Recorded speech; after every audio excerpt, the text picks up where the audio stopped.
عباده الذين اصطفى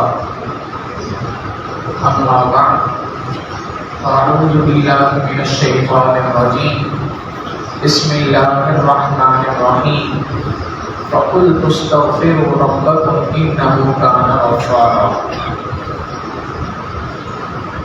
اللہ رب العزت نے ہمیں رمضان المبارک کا یہ مقدس مہینہ عطا فرمایا، اس کے اوپر جتنی پروردگار عالم سے شکر ادا کیا جائے، اللہ رب العزت سے دعائیں مانگی جائیں اور اللہ تعالیٰ کا شکر ادا کیا جائے اتنا ہی کم ہے۔ یہ بہت عظیم مہینہ ہے، اس کے اندر اللہ رب العزت کی جانب سے رحمتیں اور برکتیں عام مہینوں کے مقابلے میں بے پناہ اترتی ہیں، اپنے بندوں کی طرف متوجہ ہوتی ہیں۔ ذہن میں یہ سوال آتا ہے کہ جب یہ عبادات کا مہینہ ہے، یہ مہینہ جب اللہ رب العزت سے مانگنے کا مہینہ ہے، تو اس مہینے کے اندر کون کون سے عبادات بندے کو کرنی چاہیے، کن عبادات کی طرف متوجہ ہونا چاہیے؟ احادیث مبارکہ کو دیکھیں تو نبی علیہ السلام نے اس رمضان المبارک کے مہینے میں کرنے والے بعض اعمال کا ذکر فرمایا کہ تم ان اعمال کو کثرت کے ساتھ کیا کرو۔ ان اعمال میں ایک عمل استغفار کا کرنا ہے۔ انسان دنیا کے اندر خیر اور شر کا مجموعہ بن کے آیا ہے۔ جو سراپا خیر ہے وہ فرشتے کہلاتے ہیں، جو سراپا شر ہے وہ شیاطین کہلاتے ہیں، اور جو خیر اور شر دونوں کا مجموعہ ہے یہ انسان کہلاتا ہے۔ نیکی کے جذبات بھی اس کے اندر ہیں، برائی کے جذبات بھی اللہ رب العزت نے اس کے اندر رکھے ہیں۔ تو یہ ایک فطری بات ہے کہ انسان جب دنیا کے اندر آیا ہے تو اس سے کوتاہیاں ہوں گی، غلطیاں ہوں گی۔ ایسا نہیں ہو سکتا کہ بغیر غلطی کے، بغیر کوتاہی کے زندگی گزار لے۔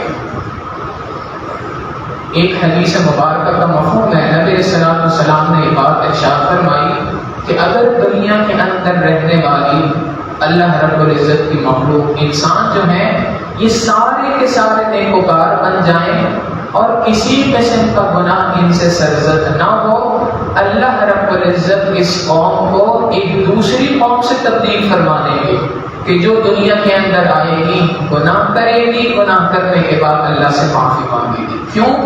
اس لیے کہ جب کوئی شخص گناہ کرنے کے بعد، کوتاہی کرنے کے بعد اس پر پروردگار عالم سے معافی مانگتا ہے تو اللہ رب العزت کی صفت رحمت کا اظہار ہوتا ہے۔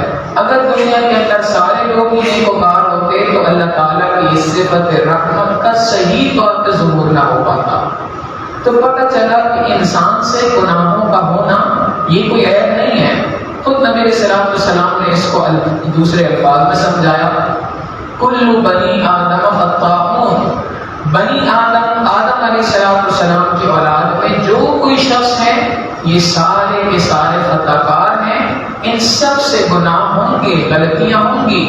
وخیر الخطائین التواب، بہترین خطا کار وہ ہیں جو اپنے گناہوں پر توبہ کرتے ہیں، اللہ کے دربار میں رجوع کرتے ہیں، اللہ رب العزت سے معافی مانگتے ہیں۔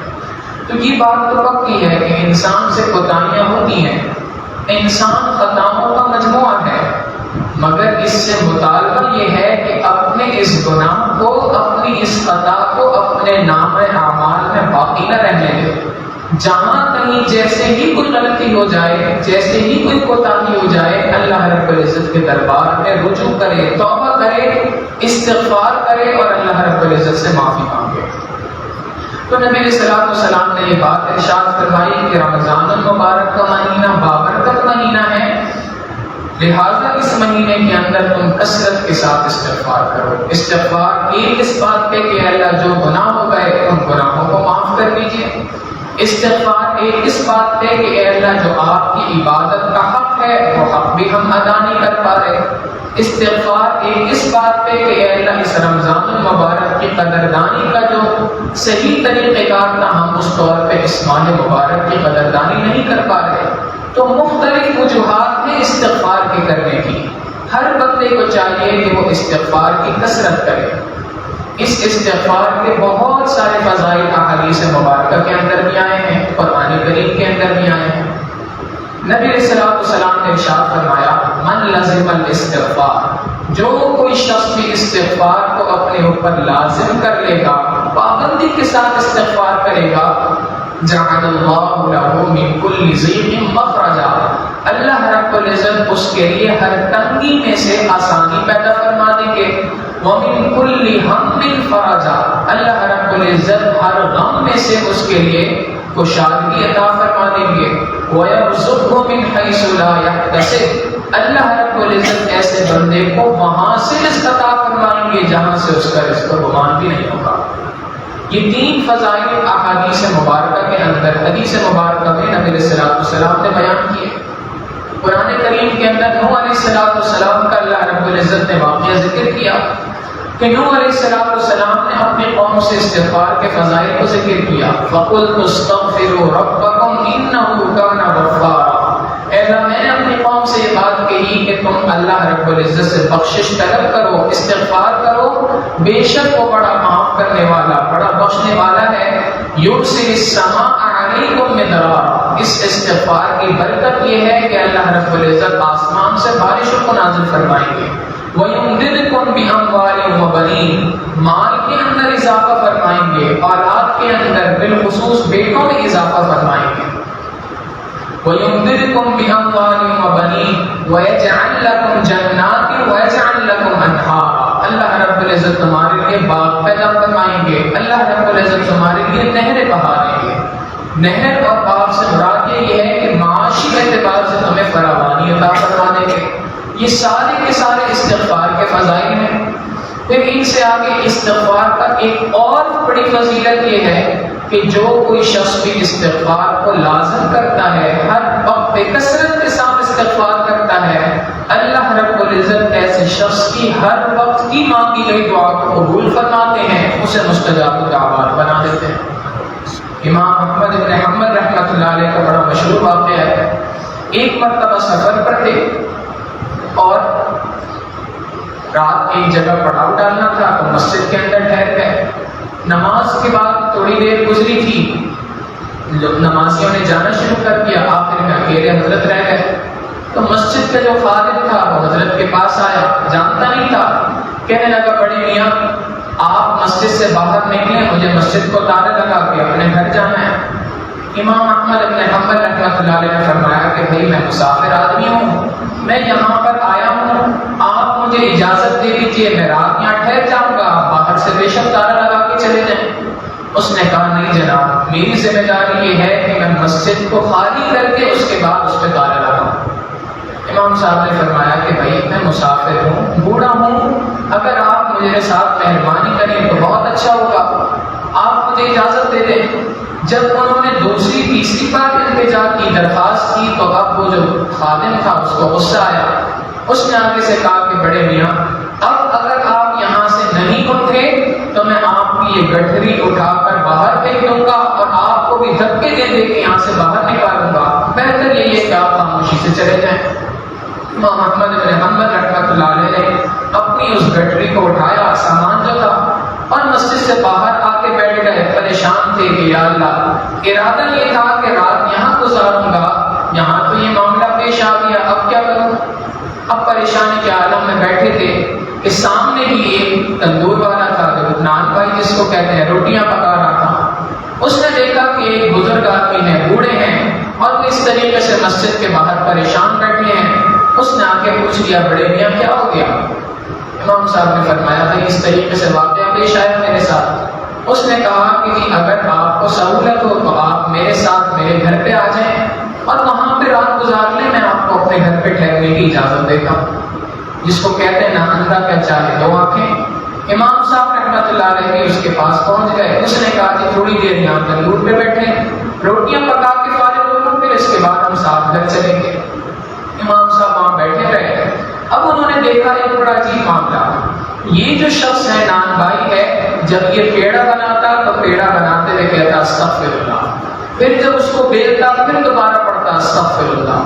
پھر اس سے جب روٹی کو تندور میں ڈال رہا ہوتا پھر پڑھتا استغفر اللہ، پھر جب روٹی نکالتا تو پھر پڑھتا استغفر اللہ۔ حیران ہو گئے۔ انہوں نے پوچھا کہ بھئی یہ آپ اتنی کثرت کے ساتھ ہر اسٹیپ کے اوپر استغفار کیوں پڑھ رہے ہیں؟ اس نے آگے سے کہا کہ جناب اصل بات یہ ہے کہ میں نے کسی سے سن رکھا تھا کہ جن کثرت سے استغفار کرو تو اللہ تعالیٰ دعاؤں کو قبول کرتے ہیں۔ میں نے کثرت کے ساتھ استغفار پڑھنا شروع کر دیا ہے۔ جب سے میں نے کثرت کے ساتھ استغفار کی پابندی کی ہے اللہ رب العزت نے میری ہر دعا کو قبول فرمایا۔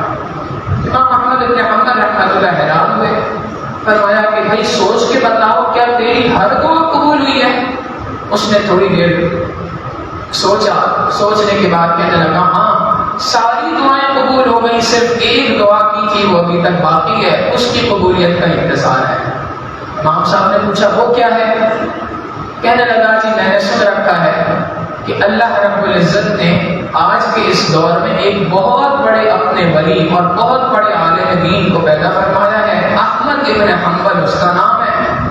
میں چاہتا ہوں، میری دل کی بڑی تمنا ہے کہ میں اس سے جا کے ملاقات کر لوں، مگر میری معاشی اعتبار سے جو ذمہ داری ہے، گھر کی پیٹ کی ذمہ داری، اس کی وجہ سے میں وہاں جا نہیں سکتا ان کے شہر میں۔ بس میں نے اللہ سے دعا کر رکھی ہے، اے اللہ احمد ابن حنبل کو ایک رات کے لیے میرے گھر پہ میرا مہمان بنا کے رکھ۔ امام احمد ابن حنبل رحمۃ اللہ علیہ فرماتے ہیں بھائی اللہ رب العزت نے تیری اس دعا کو بھی قبول فرما لیا، اور مجھے یہ بات بھی سمجھ میں آ گئی کہ مسجد کے خادم کی جو لہجے کے اندر اتنی سختی تھی وہ کس وجہ سے تھی۔ حقیقت یہ تھی کہ اللہ نے تیری اس دعا کو قبول کرنے کے لیے مجھے سفر کرایا، اس کے لہجے کو سخت بنایا تاکہ میں وہاں سے نکل کے تیری اس دکان پر پہنچ جاؤں۔ تو حقیقت یہی ہے کہ یہ استغفار کی کثرت کی برکت سے اللہ رب العزت انسان کے مسائل کو حل فرماتے ہیں۔ ہمیں بھی چاہیے کہ ہم اس رمضان المبارک کے مہینے میں کثرت سے استغفار کریں، اللہ رب العزت سے معافی طلب کریں، صبح استغفار کریں، شام استغفار کریں۔ ہمارے مشائخ نے فرمایا صبح توبہ، شام توبہ، لب پہ میرے مدام توبہ، بے اثر ہو یا با اثر ہو اپنے کرنے کا کام توبہ۔ وآخر دعوانا ان الحمد للہ رب العالمین۔